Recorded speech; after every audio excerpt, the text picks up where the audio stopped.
नमस्कार, आप देख रहे हैं बिहार टिक्स। सीवान के सुल्तान कहे जाने वाले शहाबुद्दीन के निधन के बाद अब यहां का अगला सुल्तान कौन होगा, ये बड़ा सवाल है। सीवान पर दावेदारी को लेकर लगातार बाहुबलियों के बीच संघर्ष चल रहा है। शहाबुद्दीन की विरासत की जंग शुरू हो चुकी है। शहाबुद्दीन की मौत के 11 महीने बाद ही उनकी जगह कब्जाने के लिए होड़ मची हुई है। इस लड़ाई के 3 मुख्य किरदार हैं, रईस खान, अजय सिंह और ओसामा साहब। रईस खान कभी शहाबुद्दीन के दाहिने हाथ रहे हैं, वहीं ओसामा साहब शहाबुद्दीन के बेटे यानी उनके साम्राज्य के उत्तराधिकारी बनने में लगे हैं। इस बीच अजय सिंह राजनीतिक रूप से बीच का रास्ता निकाला और पत्नी कविता सिंह को सीवान का सांसद बना दिया। फिलहाल राजनीतिक रूप से सीवान पर अजय सिंह का कब्जा है।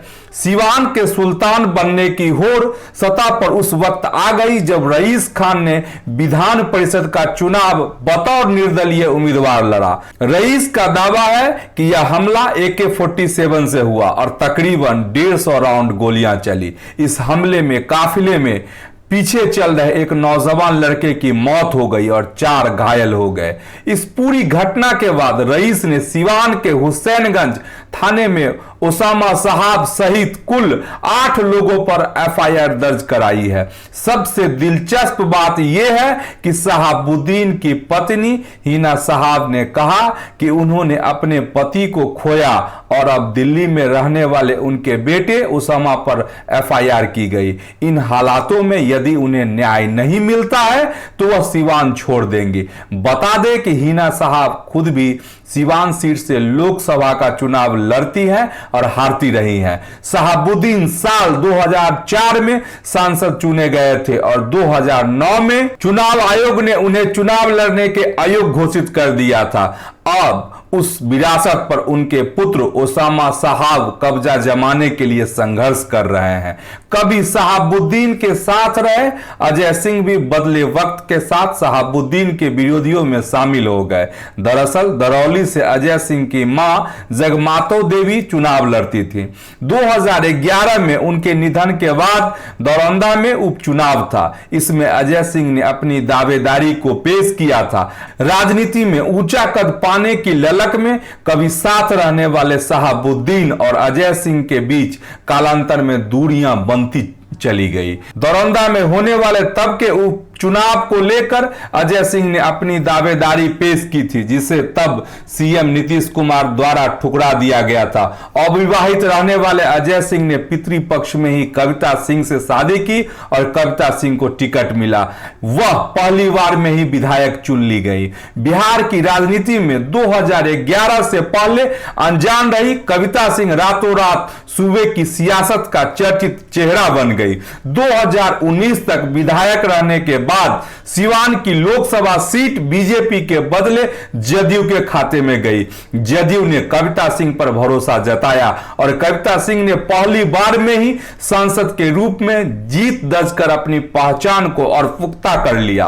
रईस खान खान ब्रदर्स की तिकड़ी का एक हिस्सा है। सीवान के सिसवन प्रखंड के गयासपुर गांव के कमरुल हक के 3 बेटे हैं, अयूब खान, रईस खान और चांद खान। अपराध की दुनिया से अयूब खान और रईस खान का नाता रहा है। अयूब खान, जिनकी 42 से अधिक मामलों में तलाश थी, उन्हें STF ने इसी साल जनवरी में बिहार के मुजफ्फरपुर से गिरफ्तार किया है।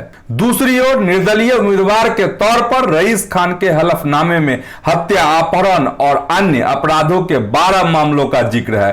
खान ब्रदर्स की तिकड़ी के तीसरे हिस्से चांद खान का नाम कम ही लिया जाता है। सीवान में लगातार चल रहे इन संघर्षों को देखने वाले मानते हैं कि खान परिवार चांद खान के जरिए राजनीति करना चाहता था, इसीलिए चांद खान की छवि को लेकर परिवार बहुत सचेत रहा।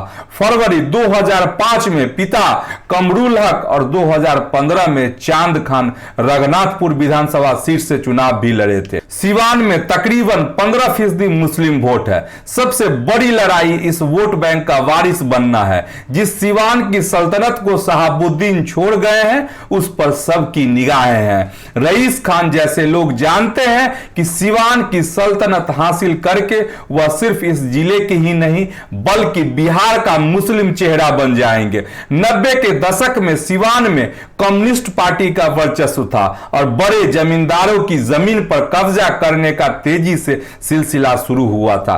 बड़े जमींदारों की जमीन हड़पी जा रही थी और उधर शहाबुद्दीन के अपराध के किस्से भी सुर्खियों में आने लगे थे।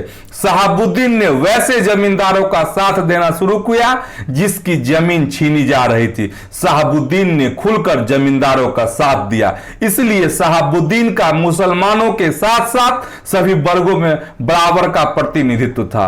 शहाबुद्दीन के रुतबे और हैसियत को पाना आसान नहीं है। शहाबुद्दीन राजनीतिक रूप से काफी मजबूत नेता थे। शहाबुद्दीन की पहचान सिवान से है और सिवान की पहचान शहाबुद्दीन से है। सिवान में समानांतर शहाबुद्दीन की सरकार चलती थी। उनके रहते सिवान में डॉक्टर से लेकर बस के किराए तक पर अंकुश लगा था। उनके नहीं रहने पर उनके वोट बैंक में बंटवारा हुआ है और उस वोट बैंक को इकट्ठा करने के लिए राजनीतिक पार्टियां भी निगाहें टिकाई हुई हैं। लिहाजा उसामा साहब से कई दलों के नेताओं की मुलाकात हो चुकी है।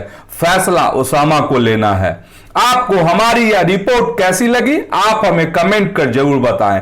अगर आपने हमारे चैनल बिहार टिक्स को सब्सक्राइब नहीं किया है तो इसे जरूर सब्सक्राइब कर लें। आप हमें फेसबुक, ट्विटर और इंस्टाग्राम पर भी फॉलो कर लें। नमस्कार।